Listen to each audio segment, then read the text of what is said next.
Until a few years ago, this colour film was left undiscovered in a French archive, possibly because of a French-Canadian connection. The black and white photograph taken on Juno Beach, which has appeared in many books, publications, magazines and posters, was taken on D-Day, showing Landing Craft 299, commanded by Lieutenant William Bruce McGregor, Royal Canadian Navy Volunteer Reserve, with his cargo of Stormont, Dundas and Glengarry Highlanders.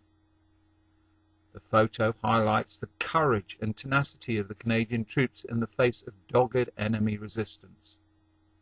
This unique film was taken by a cameraman of the Royal Canadian Navy to show Operation Neptune and the crossing of the English Channel prior to D-Day, but also shines a light on the resilience of the volunteer Canadian soldiers and sailors in the run-up to the landings. We are fortunate that we have real-time film of the landing craft infantry embarking from Southampton's S3 Hard outside the Platform Tavern, with the town quay identifiable in the background. Departing from the other side of the town quay, the Royal Pier Hard S2 outside the medieval wool house, are the Highland Light Infantry of Canada. Their war diary describes the scene in this way. There were no bands or cheering crowds to give us a send-off on the biggest military operation in history. A few dock workers silently waved goodbye. Friends called farewell or bon voyage from one craft to another. A few craft blew their whistles, and up on the bridge Sagan the piper played the Road to the Isles. But to be fair to the people of Southampton, Operation Neptune and Overlord were top secret, and they only learned of the port's true significance in the Great Crusade over a year later. It is a remarkable coincidence that the same landing craft that was to appear in Lieutenant Milne's iconic picture of D-Day should also feature in this film. The two craft join the convoy sailing down the River Test towards the Solent. On one side of the channel is the New Forest, on the other the River Hamble and Warsash, from where Kiefer's Free French commandos also embarked for D-Day.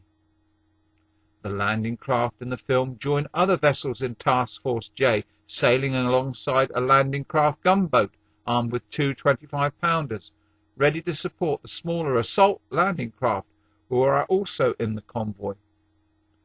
In the background are Southampton docks. In the far distance, the cranes that are standing to attention are the Western or New Docks, where modern cruise liners still dock today.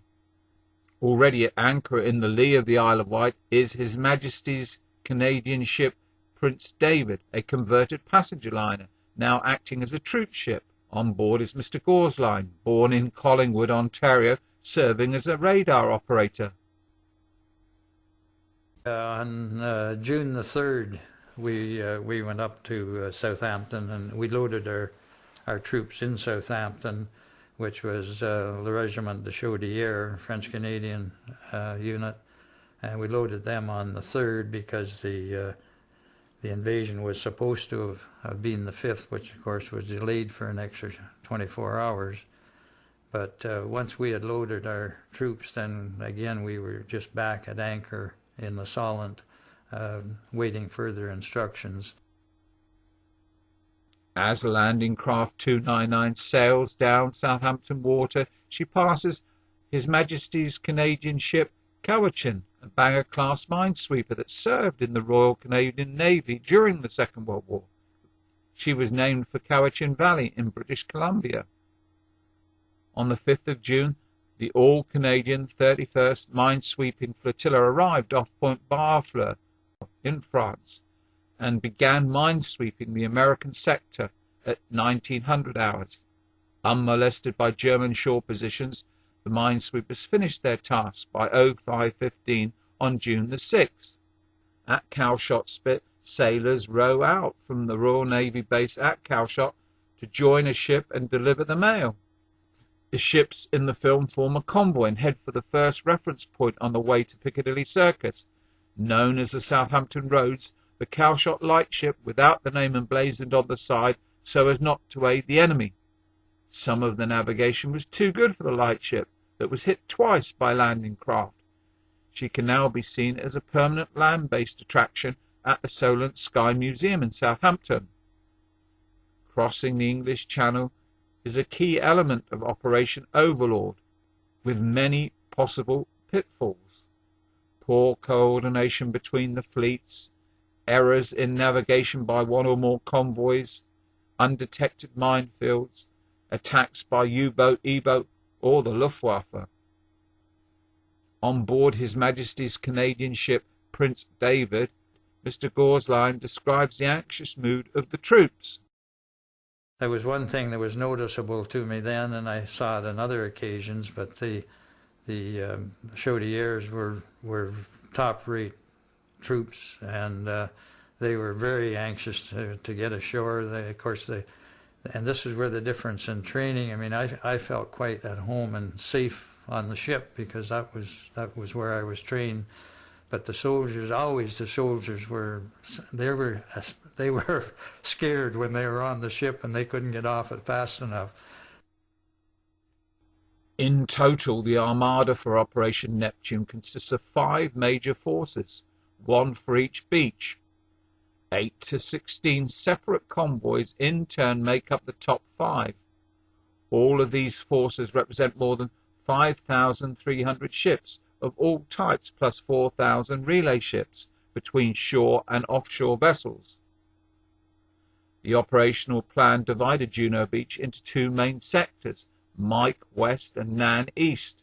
Mike's sector would be attacked by the 7th Canadian Infantry Brigade, with the Royal Winnipeg Rifles, the Canadian Scottish Regiment and the 1st Hussars in support. The 7th Brigade was to take Courcelles and drive inland.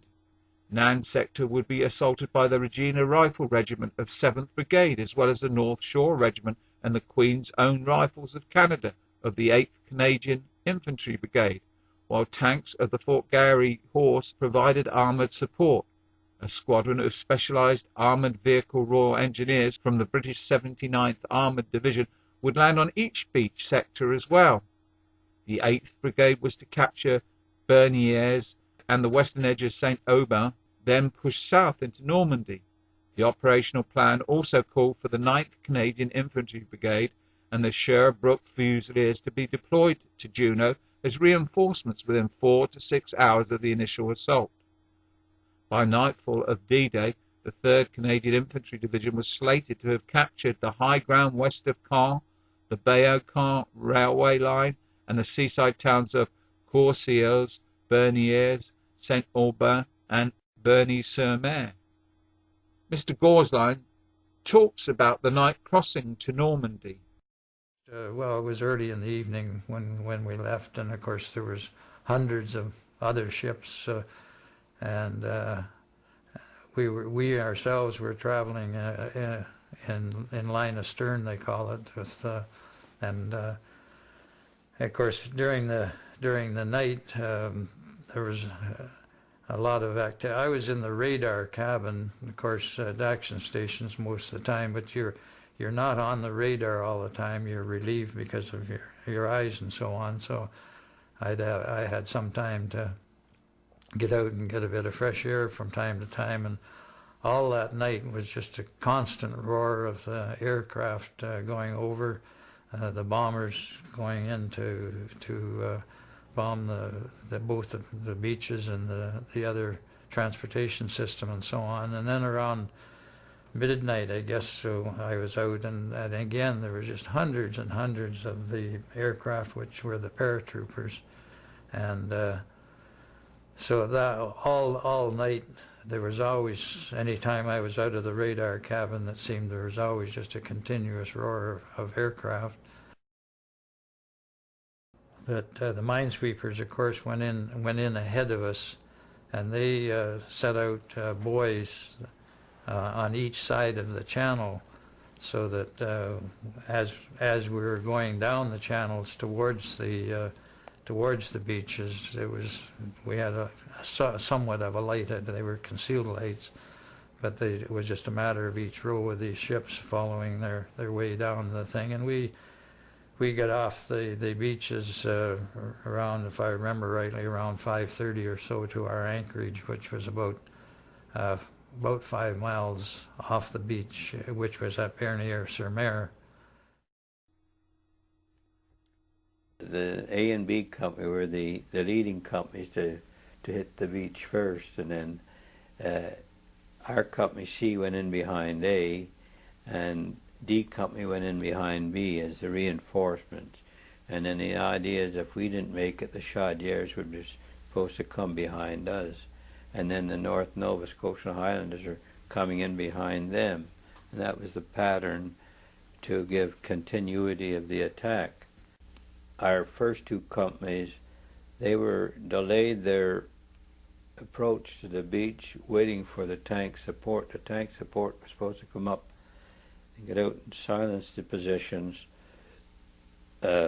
before the infantry arrived. But in our case, the tank support was late, and then the A and B company were given the orders to go in, period. Well, they couldn't help be alerted because, you know, the tremendous firepower that was hitting them from the water, you know, with the naval ships.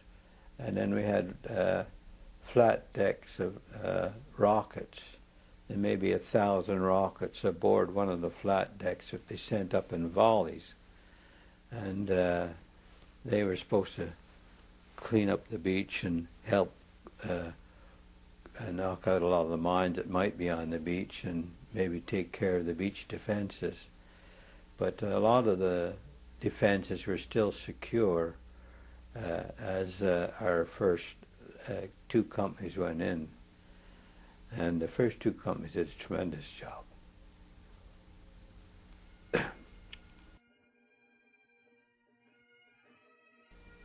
And it might have been us. But they were selected for it, and they were well trained for it. And they did that enough.